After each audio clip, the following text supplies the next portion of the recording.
is where it was supposed to be.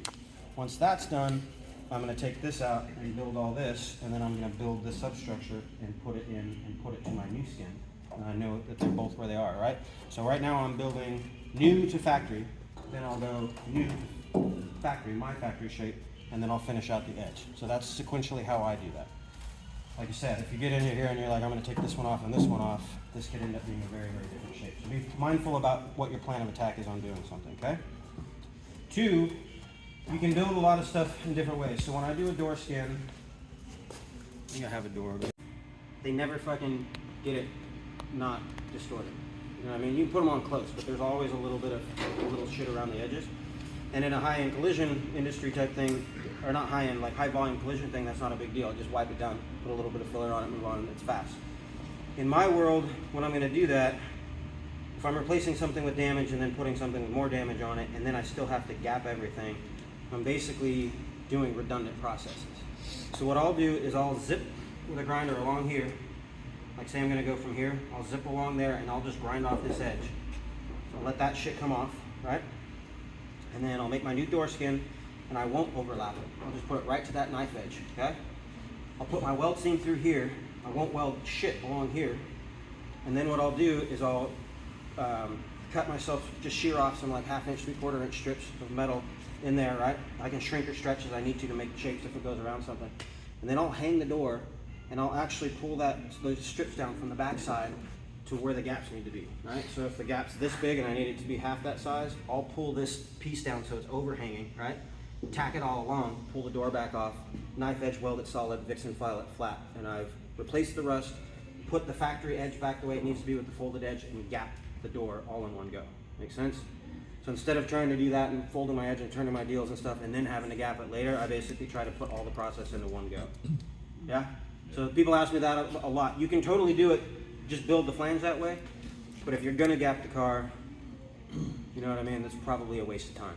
However, if you're just working at a shop and they're like, hey, this skin's rusty and we just need it, and you know that they're not gonna gap it or make it better than it was from factory or something like that, just build it with your 90 edges, fold it over the side, send it off to the body shop, don't worry about it, right? So application is key with all of that stuff. Make some time to get that angle and how big and how wide and stuff like that.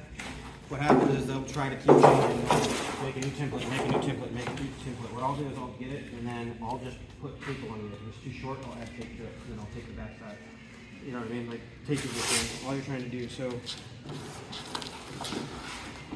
what I mean by that is like,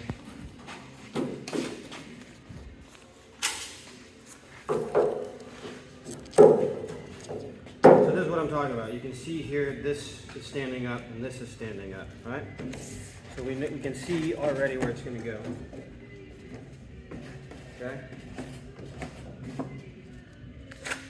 So I'm going to use my grubby little hand technique.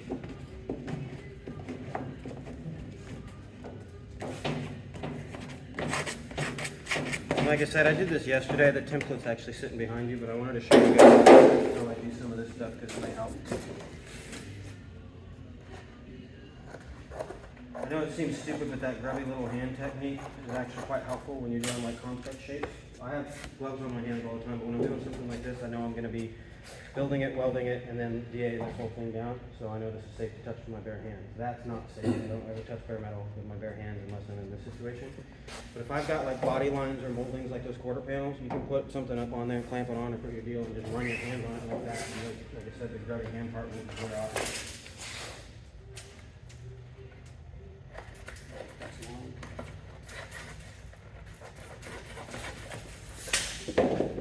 Like I said, I realize template making isn't rocket science, but sometimes I'll do something at a workshop and people will be like, oh.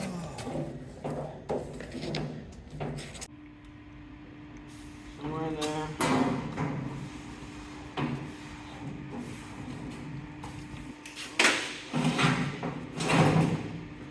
Now, same thing, because this is a flat piece of poster board and it doesn't have shrink and stretch, I can't get it exactly where it will be. So it's going to end up being close. Does that make sense?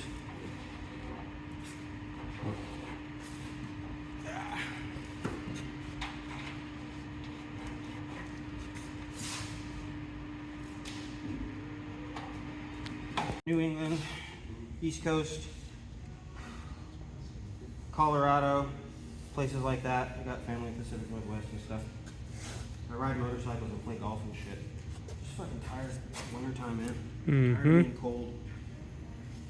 And so I started looking around and I have a list of prerequisites. Proximity to a major airport, proximity to a major city. And on paper,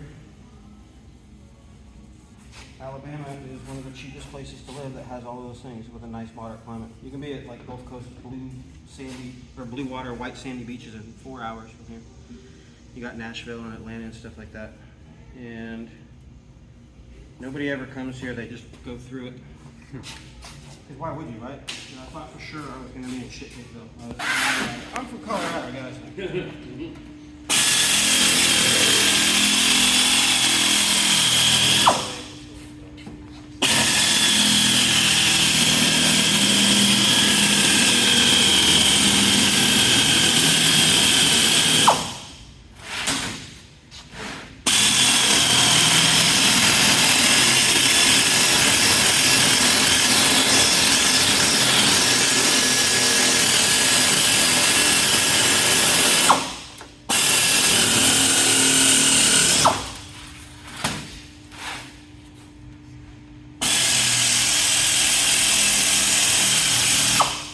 Cold rolled 18 gauge.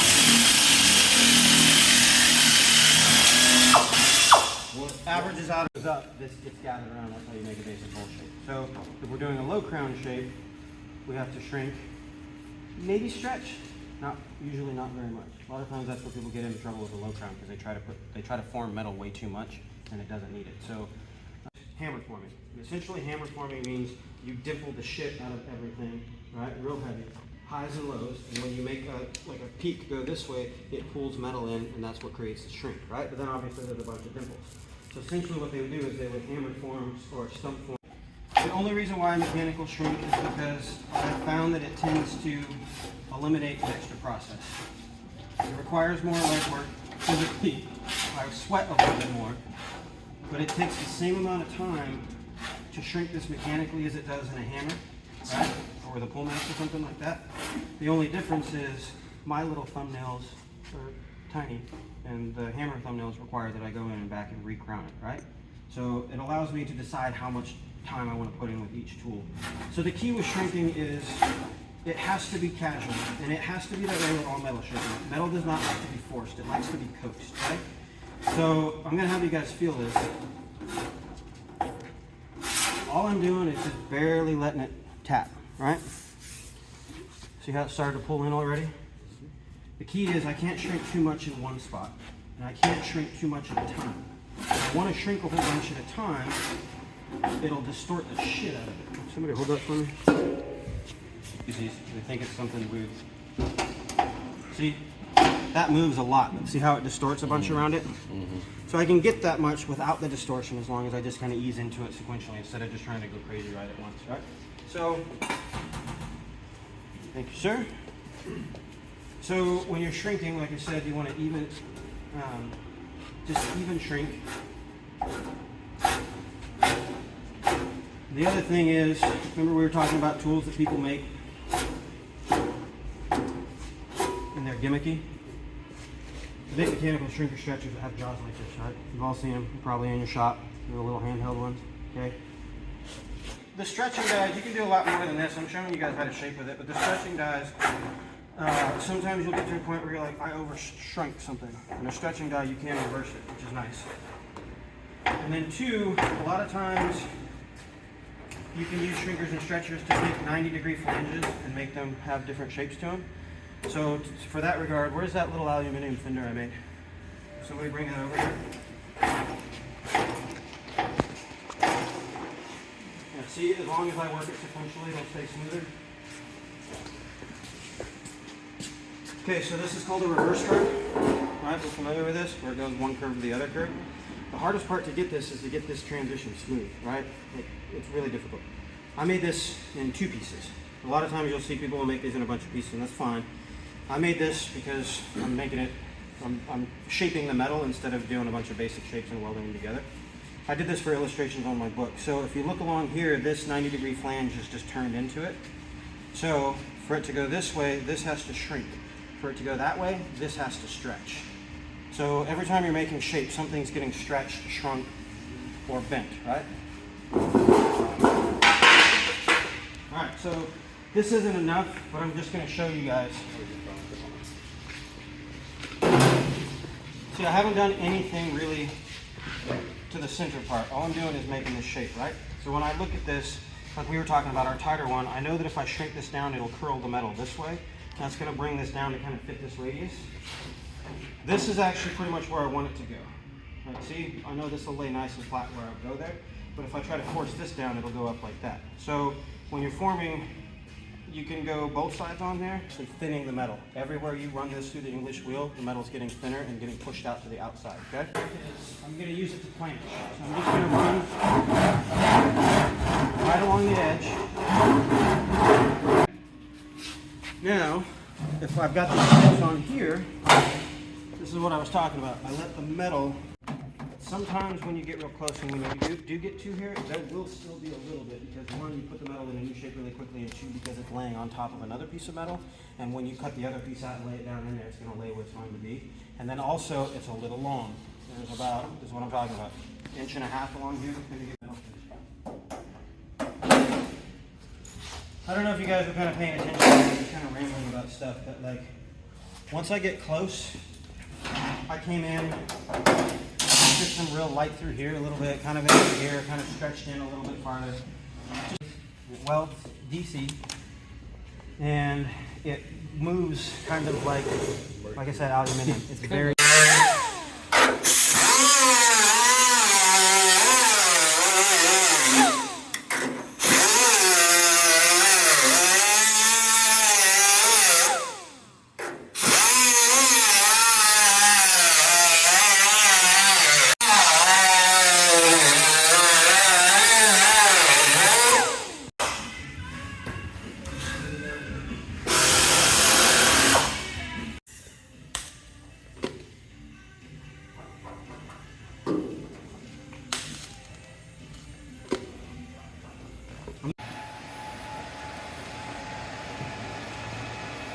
This I can go farther because it's not all that structure next to it. The only thing I'm worried about is they keep going into this part. I started doing this a long time ago because I used to do all the flams, turnovers like everywhere. So in theory, if we have this whole thing here, like I said, if I had no back access anywhere, this is what I was talking about. Vanish. Really, really light. Okay? A little bit there still, but I believe it's that because of this bullseye down through there.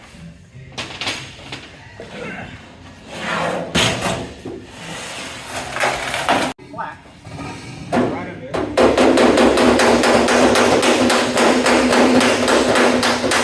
I'm going to use that where I can talk about where we let it pop away from me. Because if I don't, I'll stretch it and I'll make an outie point, and that's no bueno either.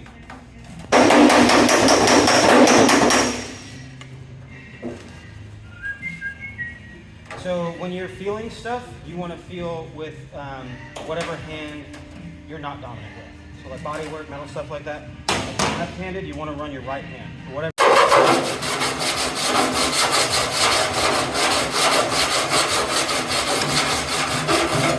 Okay. These are perfectly flat. We know that. I'm going to put this one a little bit farther. And we know that, so we'll make it a little bit like that.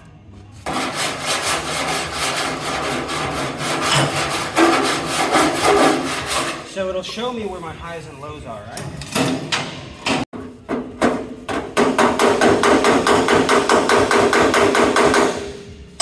Pick.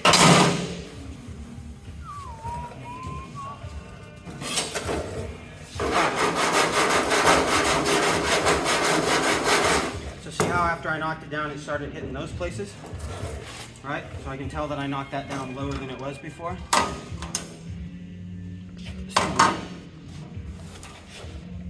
I'm going to pick all of these areas up. So see that ring through there?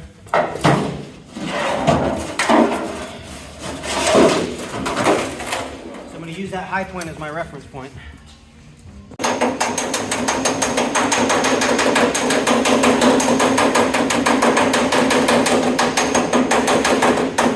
Get a little bit of a tap there.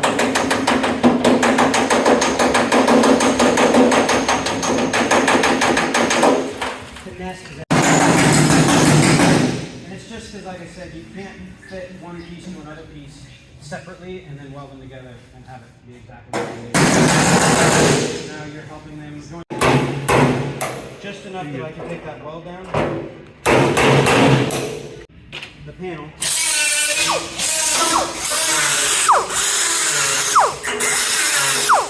Alright? That's how you do it. You knock them down. Same thing. Be cognizant of your heat.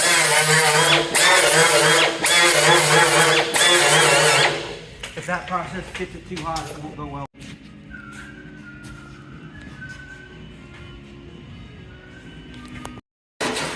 See this area here?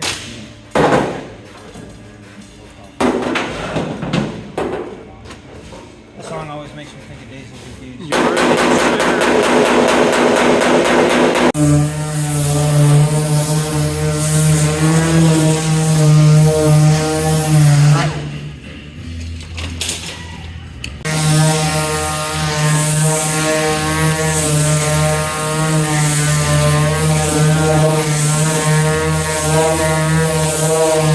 So I'm not just going over the top here. The reason why I'm showing you this is see how that pad looks brand new?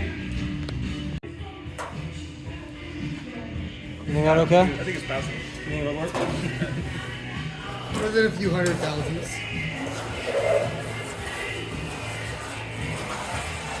This is your chance. You flew here. So, like I said, when you watch the video and you're like, is it real? Is it not real? What does it look like? This is what it looks like when I do that. Weld seams here. I'm just going to hold on the side to side. I'm not going to put pressure in the middle. I'm going to run it the whole way. You watch.